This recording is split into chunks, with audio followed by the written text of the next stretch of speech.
yiwo Nkosi umthandazo wami.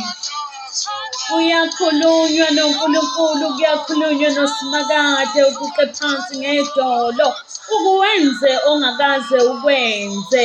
Ukhulume noSimakade ukuze akwazi ukushintsha isimo sakho.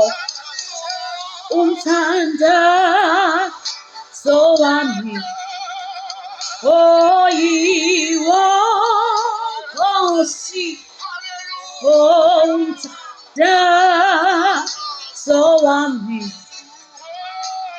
yiwo Nkosi. Kuhamba umama 2007, sisike salahlekelwa 2004, kwashona noma kwadlula emhlabeni ubhuti wami owayeyiwele nosisi wami. Wayesebenza ematekisini elalusha. Sasihleli ngelinye ilanga nomama, kwangena umbiko wokuthi uselimele ku-freeway esebenza umsebenzi wamateksi. Kwahamba sasesihanjelwa umama wethu 2007. Sithe sisalalele lokho, kwasekulandela ubhuti wami engimlamayo owagula ngesikhathi kusafika i-meningitis.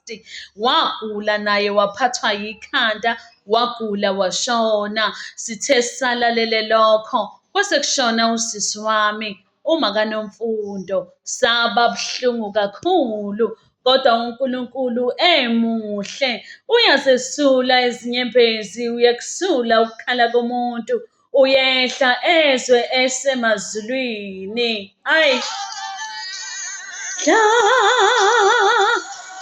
kimi, ngihlale kuwe,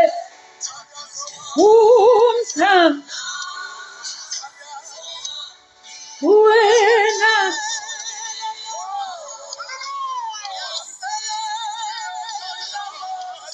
ngangazi ukuthi ngelinye ilanga ngoke ngikhala izinyembezi zenjabulo. Ngangibezwa abantu mangabe bekhuluma ngey'nyembezi zenjabulo, ngingazi ukuthi bakhuluma ngani. Namhlanje I have experienced such thing. uNkulunkulu uyabongwa, uNkulunkulu ukhona, uNkulunkulu akahluleki, uhlale ekhona njalo. Kwesinye isikhathi ngeke ngibone sengazuthi akwenele ukumbonga kwami.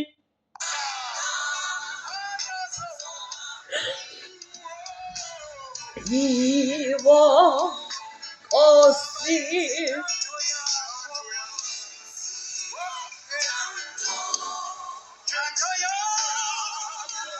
ngiyabonga.